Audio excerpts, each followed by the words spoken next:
Después de crear tu pequeño imperio, lo más importante es protegerlo. Y muchos de ustedes me preguntan sobre el trust o el fideicomiso. Y conmigo hoy está mi amigo Maurice Giró para hablarnos un poquito sobre este tema. Encantado, mucho gusto. Gracias por estar aquí conmigo. Cuéntanos un poquito sobre los beneficios de un trust o un fideicomiso. Hay 20.000 diferentes tipos de trust o fideicomiso, pero no lo voy a explicar todo porque no estoy aquí para entrenarlo a ser un abogado. Pero hay ciertas características que son beneficiales en la mayoría de los trusts. El primero es la facilidad de pasar la herencia a sus herederos cuando usted fallezca para evitar el proceso de la corte. Muchos trusts también tienen la habilidad de proteger los bienes que están contenidos dentro del trust. Y otro beneficio que es bien típico es la confidencialidad del trust, porque el nombre suyo no tiene que aparecer en el trust y no es muy fácil para averiguar lo que está dentro de un trust sin el consentimiento de la persona que lo creó. It's okay, you can go home now. Yeah. Y hablando de herencia, en términos de la herencia, ¿cuáles son los errores más frecuentes que tú ves cuando se trata de este tema? El que yo veo más frecuente es poner los hijos en el título de la propiedad mientras que uno esté vivo, o pasar la propiedad completamente a los hijos mientras que uno esté vivo, porque eso puede causar muchos problemas de impuestos en un futuro, y también uno pierde el control completamente de la propiedad cuando lo pone el nombre de otra persona y no tiene la habilidad de manejar las cosas todavía. Hay mejores formas de pasar la herencia que pasárselo completamente a un hijo mientras que uno esté vivo. El otro es cuando uno crea un testamento o un fideicomiso o un trust, tiene un deseo de ser justo con todos los hijos, o ponen a todos los hijos en control, siendo el papel de comisario o de ejecutor. Y a veces uno tiene hijos que no son calificados para hacer eso porque no tienen el entrenamiento. Uno no se debe sentir mal cuando no pone a un hijo en una de esas posiciones. No es porque quieres ese hijo menos, es porque ese hijo no es la mejor persona para hacer ese papel. Y entonces, en un estate, el ejecutor tiene, o los ejecutores tienen control total de lo que sucede con los bienes que deja la persona que falleció. Típicamente sí, ¿sabes? Depende de un testamento al otro lo que digan los temas del testamento. Y también a veces cuando tienes más de un ejecutor, a veces la persona que preparó el testamento quería que todos tomaran decisiones juntos, y en otros casos se prepara el testamento dejando cualquiera de los ejecutores que toma una decisión de parte del patrimonio sin consultar los otros.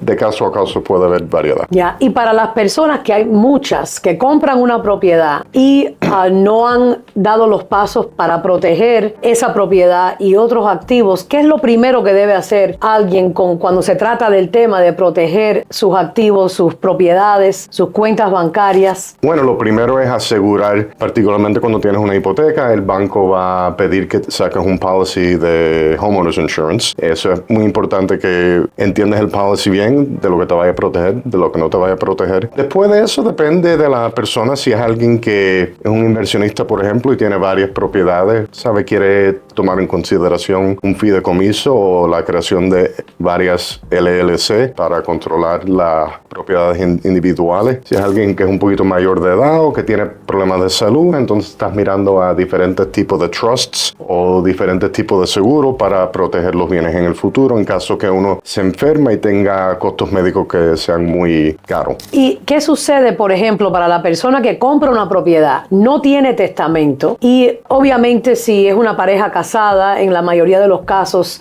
la esposa o el esposo se queda con la propiedad cuando fallece uno? Pero ¿qué sucede si no hay una pareja que se quede con la propiedad y no hubo testamento? Explica un poco sobre el proceso legal que sigue, que puede complicar la herencia para los herederos. Presumiendo que la persona que lo compró no está casado y no tiene el nombre, ninguna otra persona nombrado en el testamento, va a cambiar de estado a estado. O no hay testamento. Vamos a suponer que no hay testamento. No hay testamento. Eso va a cambiar de estado a estado. Por ejemplo, yo tengo licencia en New Jersey y Nueva York, y las leyes son diferentes entre esos dos estados. Pero te voy a dar New Jersey, por ejemplo, porque lo conozco de memoria mejor. Hay un árbol que se sigue, y dependiendo de las relaciones de la familia que la persona tuvo, va a indicar quién va a recibir la herencia. Si no estás casado, van a ver si tienes hijos. Si no tienes hijos, van a ver si tienes padres que están vivos. Si no tienes padres que están vivos, entonces a ver si tienes hermanos. Si no tienes hermanos vivos, a ver si tienes sobrino o sobrina. Si no hay, entonces empiezan a mirar a primos primo, y entonces se puede poner bien complicado. Y el proceso para determinar quién va a heredar la propiedad, usualmente, ¿qué tiempo puede tardarse? En New Jersey, el averaje es 9 meses el proceso de la herencia por la corte, que se llama probate. Y entonces, en esos 9 meses, ¿qué sucede si hay hipoteca? Se puede,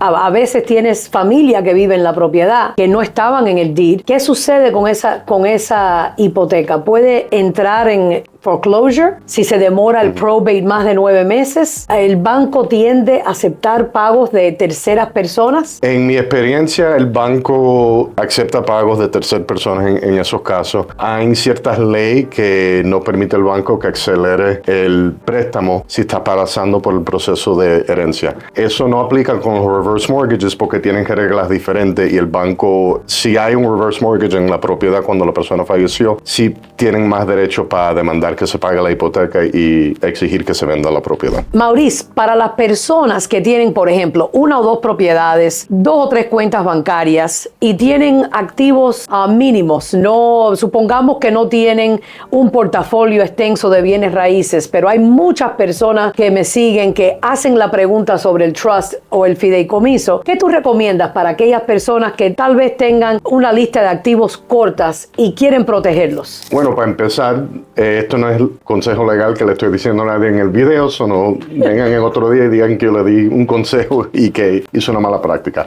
Poniendo eso al lado y presumiendo que la persona no está preocupado de costos médicos cuando se ponga mayor, algo bien básico. Típicamente en ese caso lo que va a ser recomendable es un Revocable Living Trust o el fideicomiso revocable, que a veces lo llaman un Family Trust o un Inter Vivos Trust. El beneficio de eso es que la persona que es el dueño de las propiedades se queda en control de todo y hace más fácil el proceso de pasar la propiedad a los herederos cuando la persona fallezca. Pero la persona se queda con las opciones de cambiar quién van a ser los herederos, cambiar los temas porque es irrevocable y se queda en control de todo. Sí. Ese tipo de trust típicamente no va a proteger los bienes, eso tiene que tomar otros pasos si eso es un interés que usted tiene. Pero a base de los detalles que has presentado, el trust revocable es una buena opción. Y aclaro que el Revocable Trust también permite hacer un refinanciamiento más adelante si fuera a ser necesario. Correcto, es diferente que un LLC que se tiene que pedir el permiso del banco. Si es un trust revocable legalmente y usted se queda con algún tipo de beneficio en el trust, el banco no te puede prevenir pasar la propiedad al fideicomiso o el trust. Y con eso quiero darle las gracias a mi amigo Maurice Giraud, abogado de planificación de bienes. Para todos ustedes que hacen preguntas sobre las diferentes entidades para hacer un cierre hipotecario o un cierre de real estate, y aquellas personas que tienen dudas o preguntas sobre trusts o fideicomisos y sus beneficios, pueden contactarme directamente y los pongo en contacto con Maurice Giraud. O también puedes leer la descripción en los videos y ahí te dejo todos los detalles.